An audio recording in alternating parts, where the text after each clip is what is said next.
오늘 이 말씀 마가복음 11장 12절에서 18절 말씀 가지고 바른 신앙, 바른 예배라는 제목으로 고난주간 특세 첫째 날 말씀을 나누도록 하겠습니다.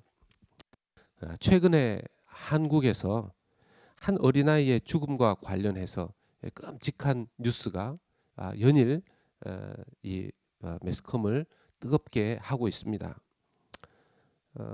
8개월 때에 입양된 한 어린 아이가 16개월 되었을 때 숨진 사건입니다. 이 아이를 숨지게 한 이가 다름 아니라 그의 양모, 엄마라는 사실을, 양엄마가 된다는 사실이 더욱더 사람들을 충격적이게 만들었던 것이죠. 이 양모는 이 8개월 된 어린아이를 입양한 이후에 자기의 SNS에도 올리고, 또 심지어는 방송에까지 출연을 해서 이 어린아이가 자기의 가족이 되었다는 사실을 많은 사람들에게 알렸습니다. 그런데 겉으로 보여준 것과는 다르게 그 양모의 마음이 어떠했는지 좀 많이 달랐던 것 같아요. 왜 입양을 했는지 모르겠지만 그의 학대의 이유를 다 알 수가 없지만 밖으로 보여준 것과 실제로 그 여인의 마음 사이는 천국과 지옥의 차이만큼이나 큰 차이가 있었지 않나 하는 생각을 해보게 됩니다. 이스라엘에게 있어서 성전은 하나님께 제사를 드리는, 하나님께 예배를 드리는 장소였습니다. 이 성전은 표면적으로 이스라엘이 하나님을 믿는 국가가 된다는 사실을 드러내는 상징적인 장소였고요.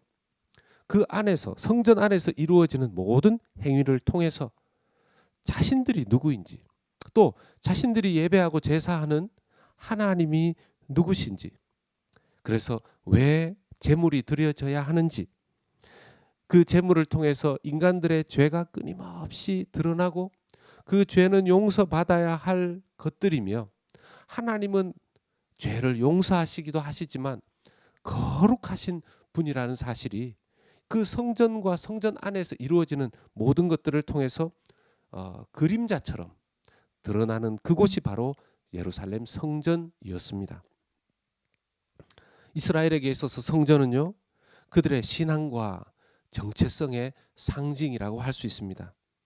그래서 성전을 지키는 것은 그들 자신을 지키는 것이었고, 만약 이 적국이나 타국에 성전을 빼앗기는 것은 자신들이 빼앗기는 것이고, 이 성전이 파괴되는 것은 자신들이 파괴되는 것과도 같은 그런 것이 바로 성전이었습니다.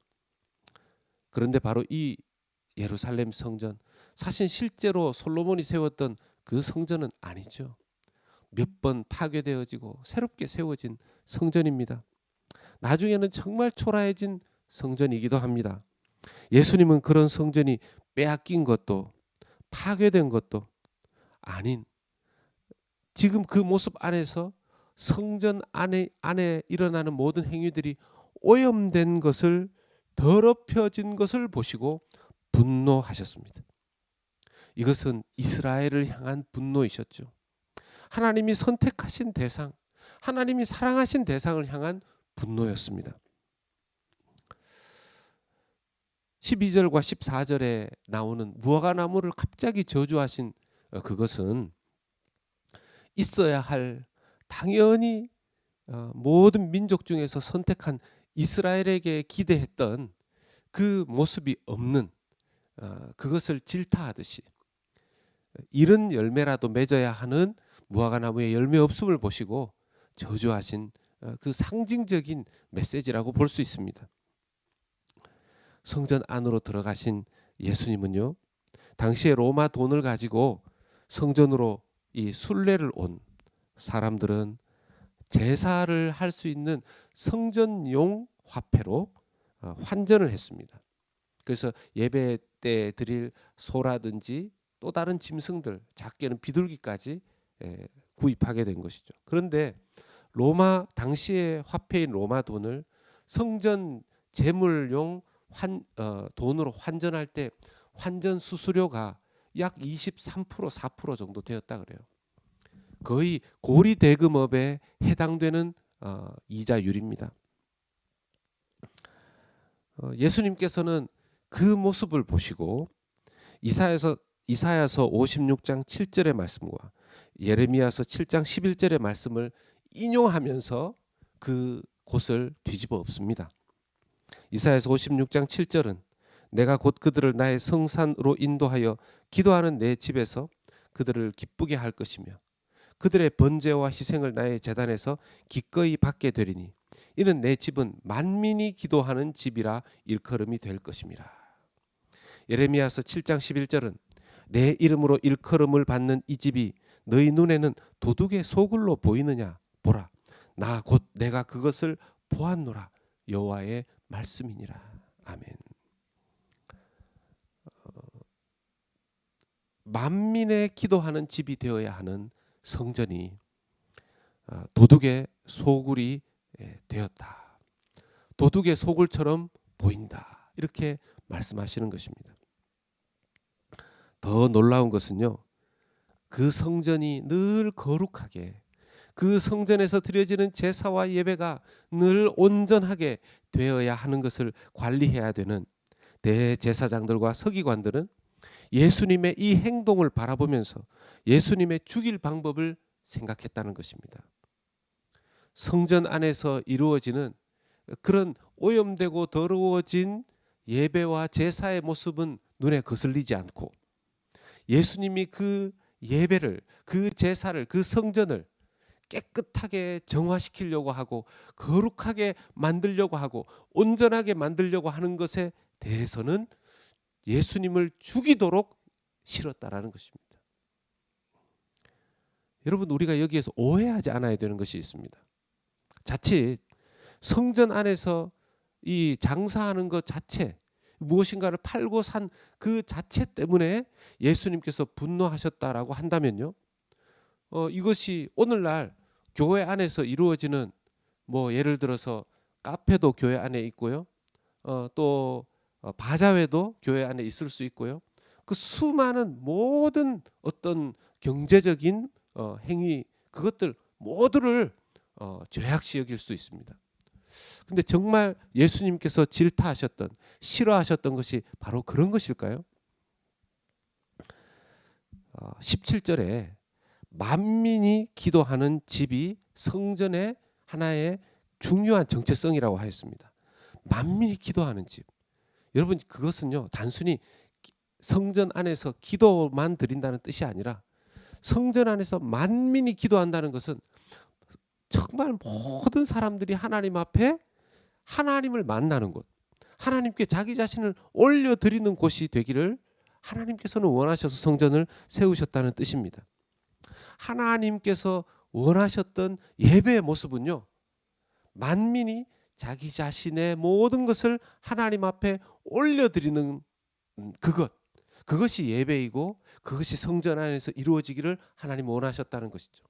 그러면 도둑의 소굴이 되고 이렇게 성전 안이 오염되었다라는 것은 어떤 의미시겠습니까? 단순히 이 안에서 매매하는 것, 매매 행위를 넘어서서요. 그들의 탐욕 그대로 하나님 앞에 있는 그대로가 아니라 그들의 탐심을 마치 그것이 예배의 이 형식을 겉의 형식은 그러하지만 그들의 중심은 드러내지 않는 이 속에 있는 자기들의 탐욕을 겉에 예배라는 형식으로 포장해서 올려드리는 그것을 예수님은 싫어하셨다는 것입니다. 그것에 대해서 예수님 분노하셨던 것입니다. 그러면 하나님이 원하시는 예배는 무엇이었을까요? 뭐 전혀 성전 안에서 매매가 이루어지지 않는 그것이 아니라 탐욕의 마음을 가지고 왔다면 저에게 탐욕의 마음이 있습니다. 용서하여 주시옵소서.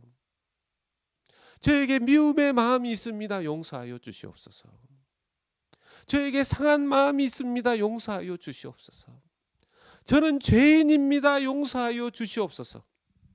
있는 모습 그대로 하나님 앞에 그 자신을 올려드리는 것을 하나님은 원하셨다라는 것이죠. 여러분, 이 성전 정화 사건은요, 사복음서 모든 성경에 다 기록되어 있습니다. 그런데 요한복음 한 군데에만 특별히 기록된 말씀이 있습니다. 성전 정화 사건 안에서 예수님이 이렇게 말씀하세요. 요한복음 2장 19절에서 22절에 예수께서 대답하여 이르시되 너희가 이 성전을 헐라 내가 사흘 동안에 일으키리라. 유대인들이 이르되 이 성전은 46년 동안에 지었거늘 네가 3일 동안에 일으키겠느냐 하더라. 그러나 예수는 성전된 자기 육체를 가리켜 말씀하신 것이라. 죽은 자 가운데서 살아나신 후에야 제자들이 이 말씀을 하신 것을 기억하고 성경과 예수께서 하신 말씀을 믿었더라. 아멘. 예수님은요, 그들의 예배가 얼마나 잘못되었는지 분노하셨고 그 대안으로 자기의 육체를 통해서 이 성전을 다시 회복시키시겠다 말씀하십니다.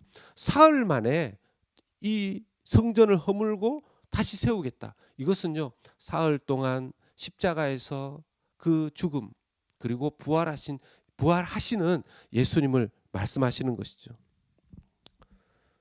우리가 하나님 앞에 올려드려야 할 예배는요, 예수님께서 그 예배가 무엇인지를 보여주십니다. 예수님이 보여주시는 예배는 무엇입니까? 첫 번째로는 예수님께서 우리의 죄악을 위해서 제물로 십자가에서 자기 자신을 올려드리셨습니다. 우리의 죄악을 위한, 우리의 죄를 용서하시기 위한 화목 제물로 예수님께서 십자가에서 자기 자신을 바치셨습니다. 예배하셨습니다. 두 번째는요, 예수님의 예배는요, 자기 자신을 그대로 올려드리는 산제물로 올려드리는 예배셨습니다. 우리의 예배 때 늘 이 두 가지를 기억해야 합니다.